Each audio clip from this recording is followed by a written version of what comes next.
Assalamualaikum warahmatullahi wabarakatuh. Salam sejahtera bagi kita semua. Kami mahasiswa dari Institut Manajemen Wisata Indonesia.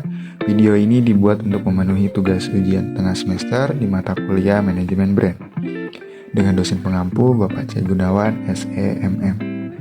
Kami dari kelompok 8 terdiri dari 8 anggota yang masing-masing bekerja sama dalam menyelesaikan tugas ini. Di sini kami akan membahas materi tentang mengukur sumber daya ekuitas merek dalam menangkap pola pikir pelanggan. Jadi, mari kita simak penjelasannya. Baik, di bab 8 ini kami akan membahas tentang mengukur sumber dari ekuitas merek atau menangkap pola pikir pelanggan. Mengukur sumber dari ekuitas merek melibatkan pemahaman terhadap pola pikir pelanggan dan faktor-faktor yang mempengaruhi persepsi dan penilaian mereka terhadap merek itu sendiri. Untuk mengukur sumber dari ekuitas merek, langkah pertama yang harus kita pahami adalah memahami pola pikir pelanggan. Pola pikir pelanggan ini juga mencakup beberapa. Yang pertama adalah persepsi, yang kedua sikap, ketiga keyakinan, keempat nilai, dan juga pengalaman yang mempengaruhi cara mereka berinteraksi dengan merek itu sendiri. Lalu pola pikir ini juga dapat beragam dan dapat dipengaruhi oleh berbagai faktor. Contohnya seperti iklan, pengalaman langsung dengan merek, dan rekomendasi orang lain juga persepsi kualitasnya itu sendiri. Ada beberapa metode yang dapat digunakan untuk mengukur sumber dari ekuitas merek tersebut. Yang pertama, survei dan wawancara. Yang kedua, analisis data. Yang ketiga, studi kasus. Yang keempat, pengukuran brand awareness dan brand image. Yang kelima, melakukan analisis pesaing.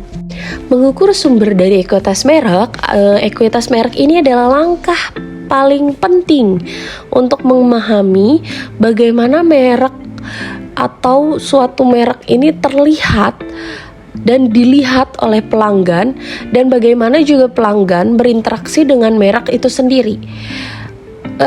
Dari sini juga kita bisa menggunakan teknik penelitian kualitatif. Penelitian kualitatif ini yaitu pendekatan atau pengukuran yang sangat relatif dan juga tidak terstruktur, yang memungkinkan serangkaian pertanyaan dan jawaban, sehingga seringkali kita dapat menjadikan langkah pertama yang berguna dalam mengeksplorasi persepsi merek dan juga produk dari konsumen.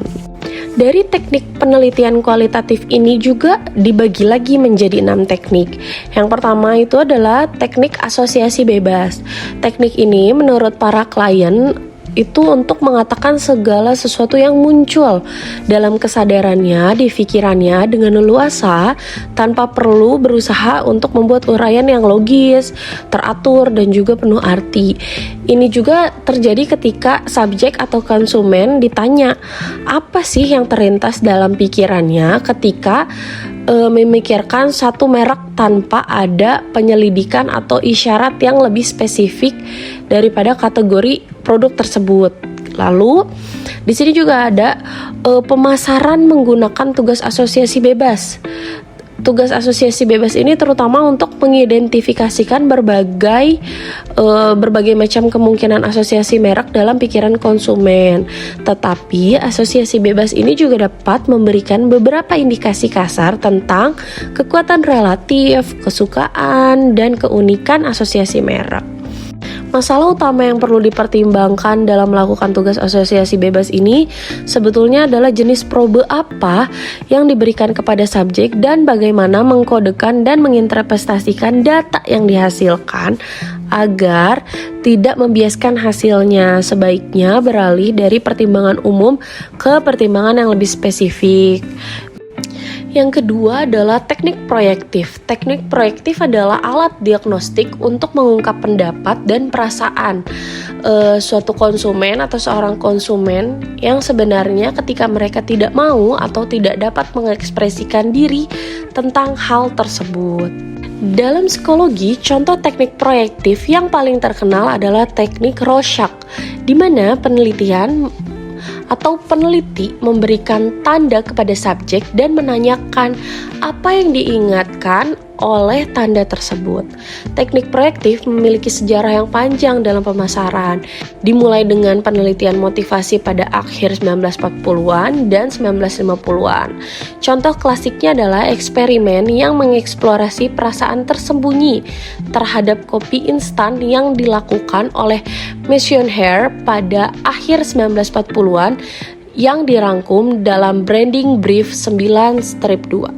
Jenis-jenis teknik proyektif. Yang pertama ada tugas penyelesaian atau interpretasi. Teknik proyektif klasik menggunakan rangsangan yang tidak lengkap atau ambigu untuk membangkitkan pikiran dan perasaan konsumen. Yang kedua ada tugas perbandingan. Teknik lain yang bermanfaat adalah tugas perbandingan, di mana meminta konsumen untuk menyampaikan kesan dengan membandingkan merek dengan merek lain. Yang ketiga ada arketip. Penelitian pola dasar adalah salah satu teknik untuk memunculkan sikap dan perasaan konsumen yang dipegang teguh. Yang ketiga ada teknik elisitasi metafora Zeltman. Teknik elisitasi metafora Zeltman adalah salah satu teknik dalam penelitian kuantitatif yang memanfaatkan wawasan dari main sensi untuk membuka keputusan yang dibuat seseorang dengan memanfaatkan media gambar. Jitmet berguna dalam memahami citra konsumen tentang merek, produk, perusahaan, ekuitas merek, konsep, dan desain produk, pengalaman penggunaan, pembelian produk, pengalaman hidup, konteks konsumsi, dan sikap terhadap bisnis. Jitmet berasal dari pengetahuan dan penelitian dari berbagai bidang. Teknik ini didasarkan pada ide bahwa sebagian besar komunikasi sosial bersifat nonverbal, dan akibatnya sekitar 2/3 dari semua rangsangan yang diterima otak bersifat visual. Dengan menggunakan Jitmet, Zeltman menggunakan pikiran dan perasaan tersembunyi konsumen tentang topik tertentu yang seringkali dapat diekspresikan dengan baik menggunakan metafora. Yang keempat, ada metode penelitian saraf. Metode penelitian saraf adalah salah satu studi tentang bagaimana otak merespon rangsangan pemasaran termasuk merek.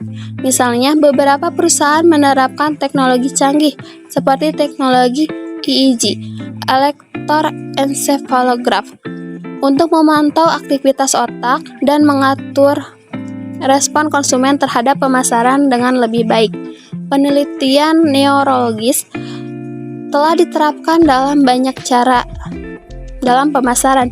Ini telah digunakan untuk mengukur jenis respon emosional yang diperlihatkan konsumen ketika disajikan dalam rangsangan pemasaran. Penelitian ini telah menunjukkan bahwa orang mengaktifkan wilayah otak yang berbeda dalam nilai ciri-ciri kepribadian orang daripada yang mereka lakukan saat menilai merek. Salah satu temuan penelitian utama yang muncul dalam penelitian konsumen neurologis adalah bahwa banyak keputusan pembelian tampaknya dicirikan oleh penimbangan variabel yang logis dan lebih sebagai proses kebiasaan yang sebagian besar tidak disadari, berbeda dari model pemrosesan informasi yang rasional sadar dari para ekonom dan tradisional. Buku teks pemasaran bahwa keputusan dasar seperti membeli bensin tampaknya dipengaruhi oleh aktivitas otak pada tingkat subrasional. Kepribadian dan nilai merek. Kepribadian merek adalah karakteristik atau sifat manusia yang dapat diatribusikan konsumen pada suatu merek. Kita dapat mengukurnya dengan berbagai cara. Mungkin cara yang paling sederhana dan langsung adalah meminta tanggapan terbuka terhadap penyelidikan. Cara lain yang mungkin untuk menangkap sudut pandang konsumen. Misalnya, pemasar dapat memberi konsumen berbagai gambar atau setumpuk majalah dan meminta mereka menyusun profil mereka. Kita dapat menilai kepribadian merek secara lebih pasti melalui daftar periksa atau peringkat kata sifat. Terdapat 5 skala kepribadian merek, yaitu ketulusan, semangat, kompetensi, kecanggihan, dan ketangguhan. Sebuah studi lintas budaya yang mengeksplorasi generalisasi skala ini di luar Amerika Serikat menemukan bahwa 3 dari 5 faktor diterapkan di Jepang dan Spanyol. Tetapi dimensi kedamaian menggantikan kekerasan, baik di Jepang maupun Spanyol. Dan dimensi gairah muncul di Spanyol, alih-alih dimensi kompetensi. Metode etnografi dan eksperiensial. Dalam pemasaran, tujuan penelitian etnografi adalah untuk mengekstraksi dan menginterpretasikan makna budaya yang mendalam dari peristiwa dan aktivitas melalui berbagai teknik penelitian seperti pencolokan konsumen, kunjungan ke lokasi, berbelanja bersama, penelitian tertanam, dan lain-lain. Teknik penelitian kuantitatif. Pengukuran kuantitatif dari pengetahuan merek dapat membantu menilai kedalaman dan keluasan kesadaran merek secara lebih pasti. Kekuatan, keunggulan, dan keunikan, asosiasi merek, positifan, penilaian dan perasaan merek, dan tingkat dan sifat hubungan merek. Pengukuran kuantitatif seringkali menjadi unsur utama dalam studi penelusuran yang memantau struktur pengetahuan merek konsumen dari waktu ke waktu. Kesadaran merek. Kesadaran merek atau brand awareness adalah kemampuan pembeli potensial dalam mengenali atau mengingat kembali suatu merek yang termasuk dalam kategori produk tertentu. Langkah-langkah kesadaran merek ada 3. Mengingat, mengoreksi, implikasi strategis. 1. Mengingat. Ingatan merek adalah tugas ingatan yang lebih menuntut daripada pengenalan merek, karena konsumen tidak hanya diberi elemen merek dan diminta untuk mengatakan apa mereka pernah melihat sebelumnya. 2. Mengoreksi. Setiap ukuran penelitian harus mempertimbangkan masalah konsumen yang membuat tanggapan atau menebak masalah itu. Mungkin sangat jelas dengan beberapa jenis tindakan kesadaran atau pengenalan yang dibantu untuk merek tersebut. 3. Implikasi strategis. Memahami dan mengingat, kami menggunakan tingkat spesitas kategori produk yang berbeda karena isyarat itu penting, karena memiliki implikasi pada bagaimana konsumen membentuk rangkaian pertimbangan dan membuat keputusan produk. Gambar atau merek. Gambar atau merek adalah simbol khusus seperti logo, stempel, atau kemasan yang dimaksudkan untuk mengidentifikasi barang dan jasa dari penjual atau kelompok penjual tertentu. Tanggapan merek. Tujuan mengukur pertimbangan tingkatan tinggi yang lebih umum adalah untuk mengetahui bagaimana konsumen menggabungkan semua pertimbangan tingkat rendah yang lebih spesifik tentang merek dalam pikiran mereka untuk membentuk berbagai jenis respon dan evaluasi merek. Ada 2 contoh ukuran penilaian dan perasaan pada merek utama. 1. Niat membeli. Seperangkat tindakan lain yang terkait erat dengan sikap dan pertimbangan merek, melihat niat pembelian dan fokus pada kemungkinan membeli merek atau beralih ke merek lain. Penelitian dalam psikologi menunjukkan bahwa niat pembelian paling mungkin terjadi menjadi prediksi pembelian aktual ketika ada korespondensi antara keduanya dalam dimensi. Niat pembelian cenderung tinggi ketika seseorang memiliki sikap positif terhadap merek tersebut. Jika memiliki pandangan positif tentang merek, mereka lebih mungkin untuk berniat membeli produk atau layanan dari merek tersebut. 2. Kemungkinan untuk direkomendasikan. Friedrich Reichheld dari Bain menyarankan hanya ada 1 pertanyaan pelanggan yang benar-benar penting. Seberapa besar kemungkinan Anda akan merekomendasikan produk atau layanan ini kepada teman atau keluarga? Menurut Reichheld, kesediaan pelanggan untuk merekomendasikan hasil dari semua aspek pengalaman pelanggan. Reichheld menggunakan jawaban atas pertanyaan ini untuk apa yang dia sebut tentang NPS. NPS atau Net Promoter Score mengukur sejauh mana pelanggan puas dengan merek atau perusahaan tertentu dan seberapa besar kemungkinan mereka akan merekomendasikannya kepada orang lain. Berdasarkan tanggapan mereka, pelanggan dapat dikelompokkan menjadi 3 kategori. 1. Promotor. Memiliki skor 9 hingga 10. Mereka adalah pelanggan yang sangat puas dan cenderung memberikan rekomendasi positif tentang merek atau perusahaan kepada orang lain. 2. Netral. Memiliki skor 7 hingga 8. Mereka adalah pelanggan yang puas secara umum, tapi tidak terlalu antusias atau tidak memiliki kecenderungan kuat untuk merekomendasikan merek atau perusahaan. 3. Detraktor. Memiliki skor 0 hingga 6. Mereka adalah pelanggan yang tidak puas dan mungkin memiliki pengalaman negatif dengan merek atau perusahaan.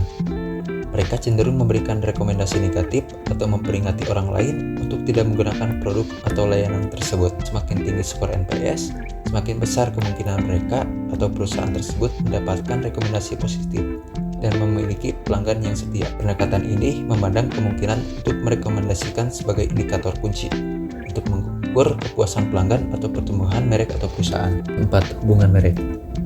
Hubungan merek adalah hubungan bersama suatu merek dengan konsep tertentu yang diingat konsumen ketika ia menemukan merek tersebut.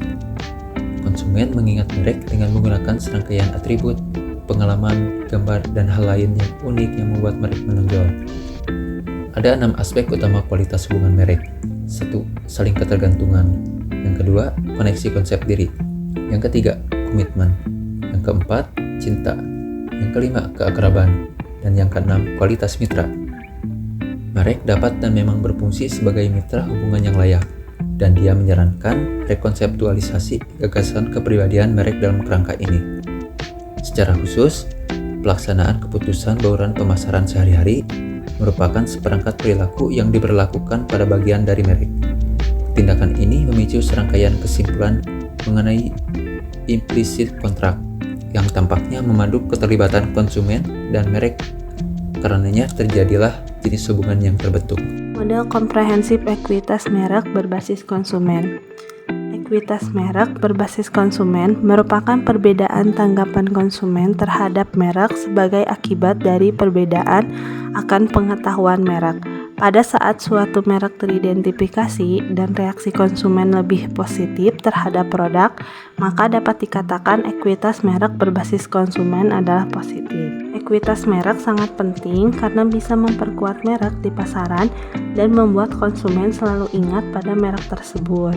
Ekuitas merek bisa meningkatkan loyalitas konsumen terhadap merek pada suatu produk. Ekuitas merek berperan untuk memberikan kredibilitas pada produk lain dari merek serupa yang dikeluarkan perusahaan. Strategi membangun brand equity. 1. Melibatkan konsumen dan prospek konsumen. 2. Membangun hubungan dan kepercayaan. 3. Membangun brand awareness. 4. Menceritakan brand. 5. Fokus pada customer experience. 6. Ketahui asal equity. 7. Buat sistem branding. Dan yang ke-8 memastikan kualitas. Kesimpulannya, mengukur sumber dari ekuitas merek dengan menangkap pola pikir pelanggan adalah langkah penting dalam mengelola merek dengan efektif.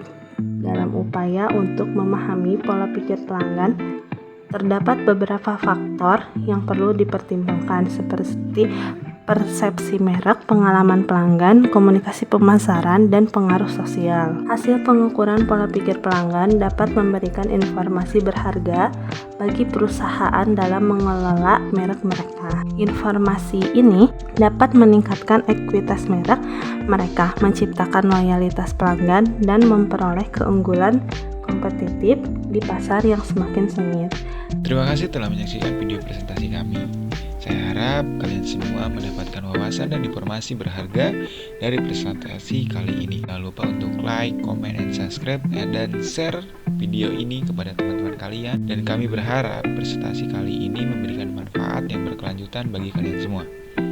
Terima kasih atas waktu dan perhatiannya.